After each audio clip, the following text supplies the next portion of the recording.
Warning, this content is for entertainment and educational purposes only.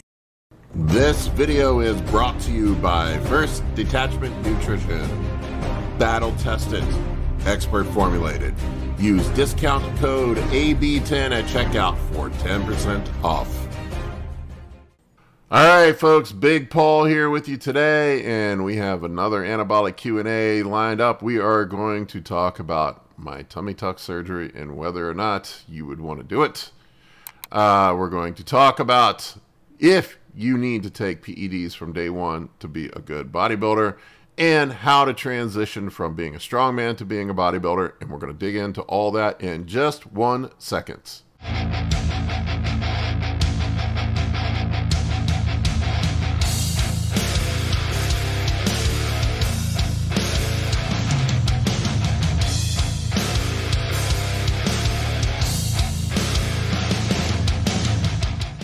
All right, first question here from Bobby Wall, 7942. Bobby asked, how long were you able to start working out again after the tummy tuck procedure you had, and when you rebounded, did it affect the area? Thanks, big guy, because I'm running into the same situation. So for those of you that don't know, I did have a tummy tuck procedure done, a procedure called a mini tummy tuck, where they do not cut the abdominal wall. They just remove the excess skin and tighten up the skin at your lower stomach. I got very fat in my late 30s. It was pretty embarrassing. I didn't lift for probably 10 years. I ate like shit. I lifted occasionally. I would get into the gym occasionally. I did jiu-jitsu. I played basketball, but I definitely got fat and out of shape. And when I lost a bunch of weight initially after I got divorced and I got back into the gym, I had a ton of loose skin and some stretch marks. So I went in for gyno surgery. I had some pretty bad gyno that I wanted to get fixed. And I talked with the surgeon about a mini tummy tuck surgery. And so we went ahead and did that with the gyno surgery. I had the gyno fix and the tummy fix at the same time. And in hindsight, I probably wouldn't have done that surgery again. It was brutal. I had a bunch of problems afterwards. I ended up having a bleed afterwards and having to go back through and having that bleed drained and having a second surgery done to repair that. It was probably my fault. I think it was from taking fish oil. Who knows? But I had a bleed. I don't think it was the surgeon's fault. So he did a very nice job. Was very helpful. Did a great job on my gyno. I had gyno surgery done when I was in my 20s by a general surgeon, which was a huge mistake. The guy completely screwed it up and actually made things worse. So I had to have some reconstructive surgery done on my chest to repair my chest to make it look normal again. So that guy fixed that. And I also did the tummy tuck surgery. As for the recovery afterwards, I believe it was about 30 days before I got back into the gym. Something like that. It was really probably 2 to 3 months before I was back full bore lifting. And for the area to look right again, it took a solid year, maybe even a year and a half before the swelling settled down. The area looked better from the surgery. I honestly, if I had it to go back and do it again, I probably wouldn't. I have a giant scar at the bottom of my stomach now. It bothers me. Probably most people don't notice it, but it bothers me. I would have just dealt with a little bit of loose skin. And from what I've seen is when people run GH and diet down, that loose skin tends to tighten up. Mine probably would have too. But I was impatient and I wanted to get it done. I was self-conscious about it. I had it done. So I don't know. I probably wouldn't have done it again, but it's done now. It looks decent now. I do have the giant scar at the bottom of my stomach, which probably isn't the best thing for bodybuilding, but hey, whatever. All right, next question from Jay Junkin1. Strongest cycle for building mass, but safest for the hairline. Honestly, I would just keep it simple. So probably testosterone with a 5-AR inhibitor, and then run some HGH, which is not going to affect your hairline, and some insulin with it. And that's going to be a simple, safe for your hairline cycle that will put size on you. Now, In theory, I've heard other so-called experts say that DHT-derived steroids, since they are already 5-alpha reduced and they selectively bind with the androgen receptor, should not cause hair loss. Now, anybody that's run Winstrol may tell you otherwise. I don't know. I've looked and I can't find definitive information either way.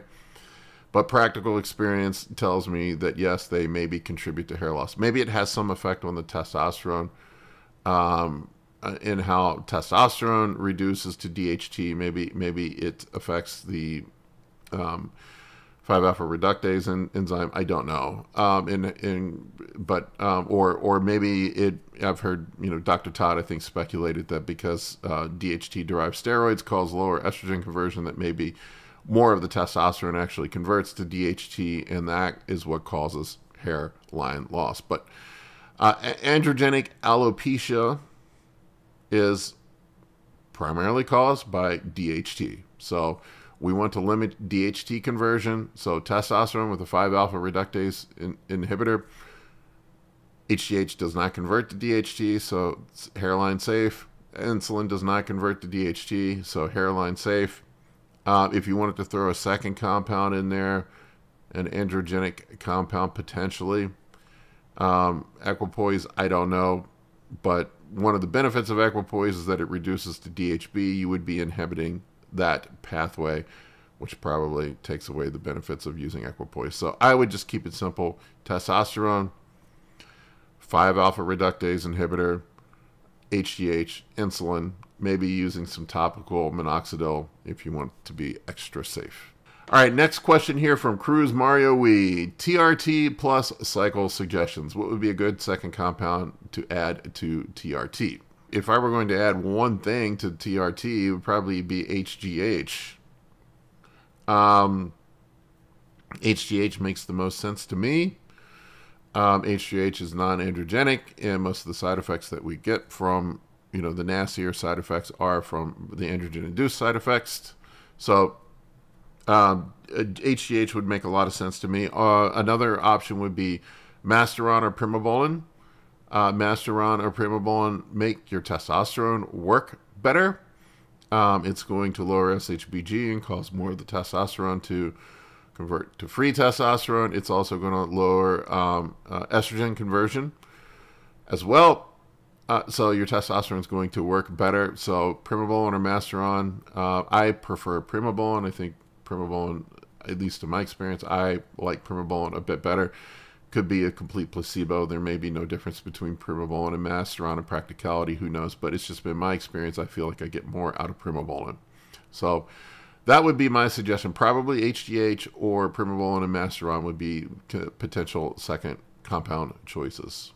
All right, next question we have here is from All Things Fit 244. What's the best testosterone to use on a cycle? Is it Test-Sip, Enanthate, Propionate? So this is something that people get themselves completely twisted up in knots. There is no better testosterone. Testosterone is testosterone is testosterone, whether it's Enanthate, Cypionate, Propionate. The only thing the ester changes is the half-life of the compound, how long it takes to get into your system and to eliminate. So the only reason we would want to use a shorter or a longer acting ester is for example, shorter ester if we want to get something in and out of our system quickly. I know a lot of guys use propionate on contest prep. The reason they do propionate is because they drop the testosterone at the end to prevent estrogen conversion, and they stick to compounds that do not convert to estrogen to help promote a drier look at the end of contest prep. That is sort of the old school way of doing it. I do not drop my testosterone at the end of contest prep, so I just use Enanthate year round. Why Enanthate?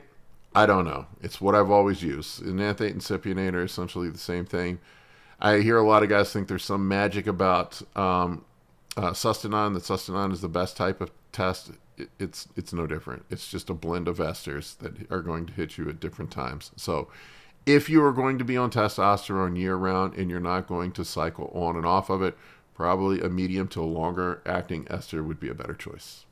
Blue STI 7065. What's up, Paul? What's your usual cycle length if blood work is good? Is it 4 months, or do you keep going, or do you take a break? I don't go into a cycle with unless it's contest prep, with something in a cycle length in mind. I slowly titrate up. I know a lot of people used to use the old school way of just blasting straight out of the gate. I've been titrating up, I don't know, 4 or 5 years now. When I go on, I initially learned that trick from Dr. Todd Lee. We would slowly titrate up. I think Todd just stays on year round and runs moderate doses year round. He does not blast or cruise. So my thought process is I'll slowly titrate up until I hit a saturation point that I feel good with. I try to make changes with food first. If I don't feel like I'm making progress, I will push my food up, and if that's not working, then I'll push gear up. And there is a point where you get to with the gear that it just isn't productive anymore. I titrated up this spring. I got up as high as 2.7 grams total, which was 1,500 milligrams of test and 1.2 grams of Primobolan, and I decided quickly that that was not for me. Back down. I started feeling sick. Felt like I had the flu. I felt feverish. So I backed down to 1,000 milligrams of testosterone and 700 milligrams, or 800 milligrams, of Primobolan, and I felt that was a good spot for me to be in. And as for lengths, I just go as long as I feel like things are being productive. I had to cut my fall cycle short because I got injured. I felt like there was no reason for blasting large amounts of androgens when my shoulder was hurt and I couldn't train 100%. So I pulled back the TRT for about 4 months and gave my body a break. And I really didn't lose anything. I kept most of my size. I did lose some body composition. But I let how my body is responding dictate that. If I feel good, if my blood work looks good, my health markers are good, then I'll keep going. If I don't feel good, if blood markers are off, whatever, I'll pull back and hit the reset button. Sean Gardner, 2904. If you were to train in the morning fasted, will having some of your daily carbs be good before bed, or would it be beneficial to wake up earlier and have a shake and protein powder and some cream of rice and then go back to sleep before you go to the gym? I would do neither. Training fasted, if you're trying to be a bodybuilder, to me, is just doesn't make any sense. And if you take a step back, think about it logically, what are we trying to do? We're trying to grow and promote hypertrophy. And if you have zero fuel, it's like going to the construction site and not having any gas for the trucks, which would be your carbohydrates, the tools, no electricity, and no materials to build a house with, which is your protein. So no wood, no bricks, nothing. Makes zero sense. So I would think ideally you want to get some food into you, some protein and some carbohydrates, maybe a little bit of fat before you go to the gym, run an intra-workout shake, have a post-workout meal. If you're crunched for time, this is a trick I'll do sometimes. I'll have some cereal. I usually like to do Rice Chex or Crispix with a banana.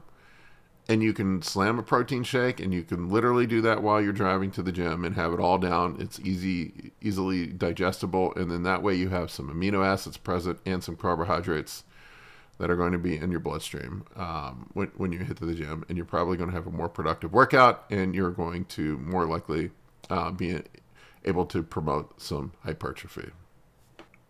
Joshua Kevin Perry asks, how would you progress someone from strongman into bodybuilding? Any positives or negatives in that change of lifestyle? I mean, it's going to be completely different going from strongman to bodybuilding. Everything changes. Your training changes. Your diet changes. Your PEDs probably will be different. Everything is different, assuming you're taking PEDs. You're going for strongman, you're training to get the weight from point A to point B, whether that's, tossing a kettle, pressing something over your head, whatever it is that strongmen do. You want to get weights from point A to point B in the most efficient pattern way possible with no consideration of joint or connective tissue integrity or health. With bodybuilding, it's the exact opposite with training. We want to place as much load on the muscle without placing load on the joint and connective tissue. So it's probably the less efficient way to train as far as strength goes, but the more efficient way to train for hypertrophy. Diet's going to completely change as well.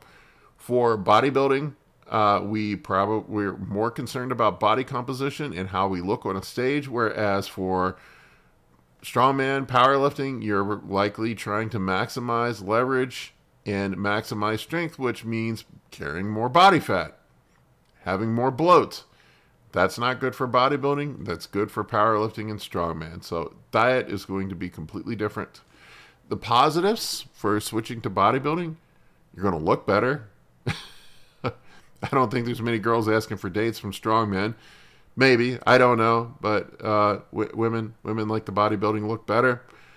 You're going to probably have improved blood markers from eating cleaner. Your lipids are probably going to be better. Now, granted, PEDs play a factor into that. I have seen that bodybuilders tend to use more PEDs than strongmen or powerlifters do. It's just what I've seen. Your joints are definitely going to thank you. You're not going to be blowing your joints and connective tissue up all the time. You're probably going to feel better. You're not going to be sore and hurting all the time like you were with strongman. But being strong is cool as shit. I miss being strong, so that is a downside. I was a lot stronger when I was in my 20s. I was a lot more athletic, and I miss that. Now I just look pretty. So strong, bigger now, look more like a bodybuilder now, not as strong, not as athletic as I was when I was younger. So that's the trade-off. All right, next question here is from Shrexy Boy 1850. Can I train legs 3 times a week with low volume if legs are a priority? So when it comes to training, we have some variables that we modulate. We have intensity, we have frequency, and we have volume. If intensity goes up, volume and frequency goes down. If frequency or volume go up, intensity goes down. So you're trying to do both at the same time, and you're probably not going to do either very well. So if you're doing low volume 3 times a week, you're going to have to lower your intensity because you have more frequency in there. And you're likely not going to provide adequate stimulus because you don't have enough volume to do anything. So you're probably just going to spin your wheels and do absolutely nothing. I also don't know of any bodybuilders, at least that I can think of, that train body parts 3 times a week, especially legs. Maybe there is. I remember hearing Lee Priest used to train his arms every day. I don't know if that was true or not, but it's something I heard. But I have not seen it. Most bodybuilders are doing either a bro split where they train everything once a week, or a push-pull legs routine, training everything twice a week, or maybe if they're doing high intensity and once a week, just depends. But I think twice a week is probably the most frequency you can realistically do with enough recovery and enough intensity to promote hypertrophy. So no, I don't think training legs 3 times a week to bring them up is a good idea. I don't think you're going to get anything out of it. I think it's probably going to actually stifle your progress. All right, last question here is from my good friend Mr. X 1270. Mr. X likes to disagree with everything I say, but he supports my channel and he watches every video as far as I know. I see him commenting on just about everything. I love you, Mr. X. Thank you for support. Appreciate it. So Mr. X asks, do you believe natural training is a waste of time? Is there any results from it and glory, a legacy that has always been in bodybuilding as a drug sport from day one? Do you think you need to take drugs from day one to be a good bodybuilder? Essentially, is what he's saying. I paraphrase here. Well, being honest and pragmatic about it, the guys that are at the top of the sport, the young guys, I would speculate probably started taking PEDs pretty early on.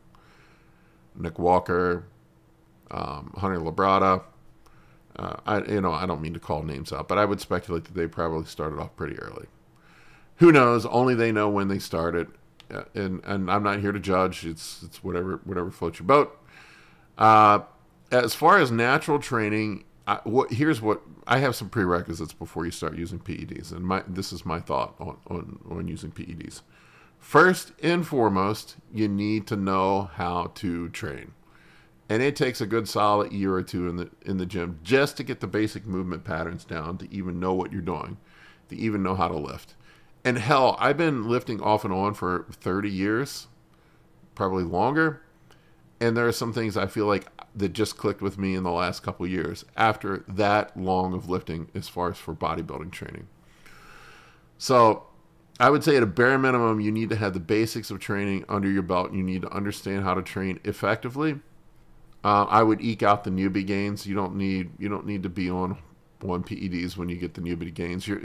Why waste the newbie gains on taking PEDs? You're going to gain a bunch of strength and muscle in the first 6 months you're going to be in the gym anyway, and you're just still figuring shit out and learning what you're doing. You also need to figure out how to eat. I see tons of dudes that take PEDs. They have no clue how to eat, and they don't even look like they take gear. And boom, when you put them on a structured diet, then all of a sudden, they look like they're using PEDs. So learning how to eat, learning how to train, and getting all that under your belt before you consider PEDs, you probably should understand the basics of PED use, how the drugs work, basics of human physiology, and how the drugs are going to affect that. So I would say, at a bare minimum, you're probably going to need at least 2 years to figure all that out. Maybe 3. I don't know. But not my place to tell you how long you need. If I had it to do over again, to go tell the young Paul, I would say train natural for probably 2 to 4 years. Figure things out. Learn how to eat. Learn how to train. Be structured. Be disciplined. Have all that down. And then when it's time to use the PEDs, you're going to maximize your results from it because you already have that stuff figured out. All right, folks, that's all I got for you today. If you want to support me, you can support my sponsor, First Detachment, quality supplements formulated by the man himself, Justin Harris. Famous bodybuilding coach and nutritionist Justin Harris has made supplements for us, the bodybuilding community, that are high quality and will help keep you healthy and help you grow. I have a link to their products in my video description below. Use my discount code AB10 to get 10% off. Thank you for watching. I appreciate your support. For coaching or consultations, head over to www.anabolicbodybuilding.com to book your spot today. I can help you with optimizing hormones, fat loss, muscle gain, physique, athletic performance, nutrition, and health. For more information, shoot me an email at bigp3rd@gmail.com.